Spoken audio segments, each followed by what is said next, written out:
Ladies and gentlemen, welcome back to the analysis of YOLENO TV. I hope you're well from wherever you're watching this channel. Now, this story of ONGONDO seems to have taken a positive direction, whereby DCI has claimed that the rider who carried the shooter has been arrested.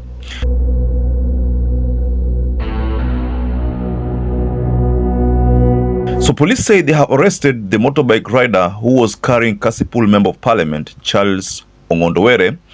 And we all remember that the MP was shot on the April of 30th. Now, DCI on Wednesday said a man identified as Amos Baraza Kasili was arrested in Nairobi's Kibera area after forensic investigation placed him at the crime scene. And if I may take you through the report, this is what the report says.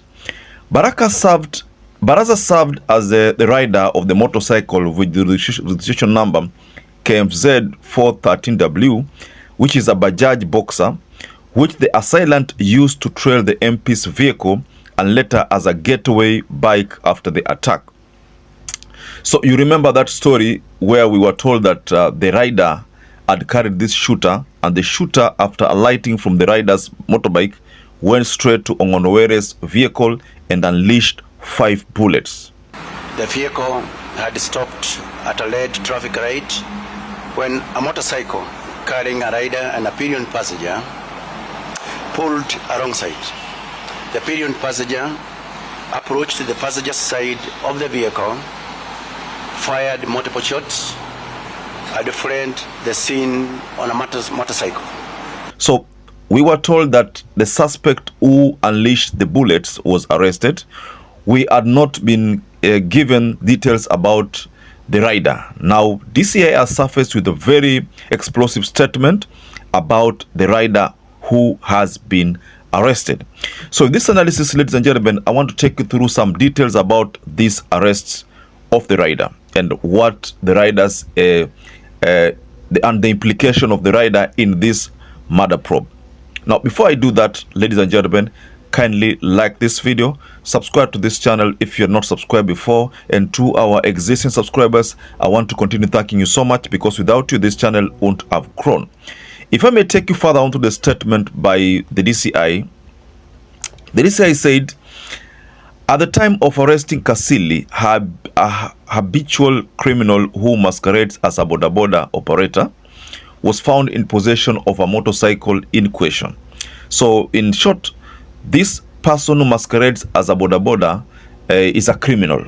I mean, the suspect is a criminal, has been involved in some criminal activities.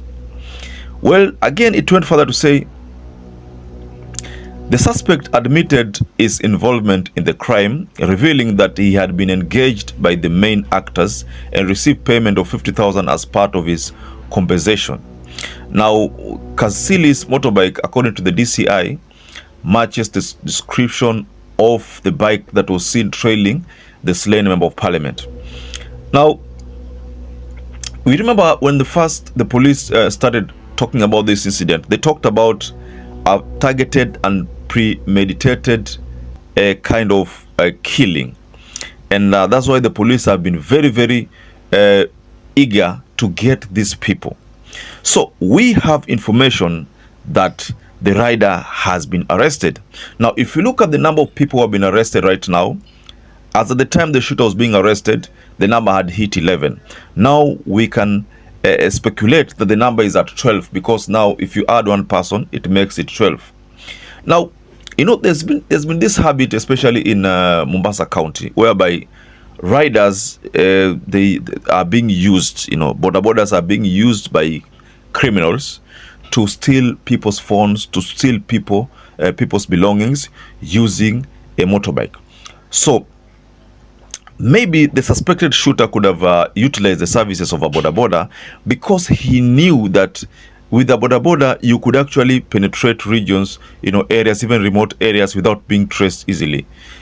The rider never expected that he would be arrested this soon. So let's assume this is the rider who the police have been looking for. Then I think he's involved, because if you are paid 50,000, you know, for that service, as a boda rider, you must ask yourself why.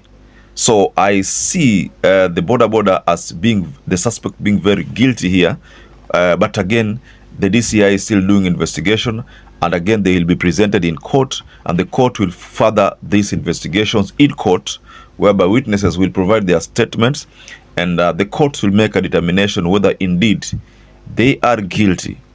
You know, in Kenya, you are not guilty until proven guilty.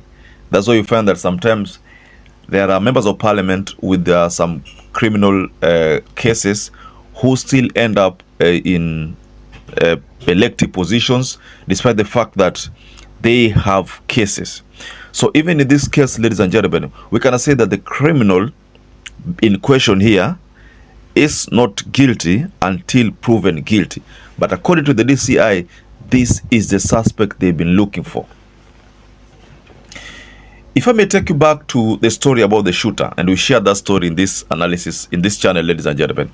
When we got information about the shooter, what happened is that we were told that the shooter used a motorcycle throughout his journey to Hispania. You know, Hispania, yeah. And the target was to cross to Tanzania through the Hispania border. And then we know that the problem that arose is that the person who was supposed to facilitate the transfer or the movement across the border did not avail himself in time, and the DCI moved with speed and they arrested him. So because the border is in question here, has been the person who facilitated the movement from between during the murder and after the murder to a hideout of the shooter in question, the one that we shared, the one whose name was pronounced to be Isaac Kuria, but that is just a suspect, ladies and gentlemen. We are not saying that those are the main people who are involved, but they are suspects, and the courts will prove whether they are guilty or not guilty. But as it stands right now, this ONGONDO murder probe, if you follow it very carefully, then unapata kwamba kuna mali DCI wana target, na most likely the DCI is going to succeed. I'm looking at a scenario where the police is going to succeed because the number is 12. If the shooter was arrested and the motorbike rider has been arrested, most likely the shooter could have released information about the motorbike. If the financiers were arrested, the financiers could have released information about the planners, and the planners could have released information about the suspect, and the suspect could have released information about the person who executed the shooting. The person who executed the shooting could have provided information about the person who facilitated the movement. So that is how I think the DCI could have narrowed down to getting this motorbike rider. So how is this motorbike rider responsible here? He's a criminal, by the way, because when the shooter alighted from that motorbike, of course, the motorbike rider aliona bullets zikiwa launched. That means he was aware about a killing, and he was the one who was trailing this member of parliament. After the shooting, the motorbike carried huyu mtu aliyehusika kwa area nyingine safe. So he is overly involved. That's why the DCI had to arrest him. I don't know if in this arrest kuna mtu bado anabakia. What do you think? The planners are the suspected planners, suspected financier, the person who executed the shooting, the person who carried the shooter have all been arrested. And during the shooter's arrest, there was another person who aided the shooter. That person was also arrested. So based on that story, ladies and gentlemen, we can as well say that this ONGONDO murder probe kuna some lead. So I think the people have been arrested.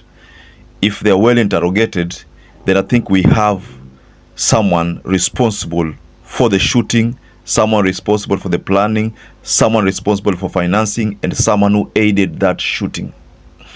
So ladies and gentlemen, just go below in the comment section and you can tell us your reaction regarding this matter. So perhaps if you're watching this video and you've not subscribed, take 1 second and subscribe, like this video. Until you catch up again, stay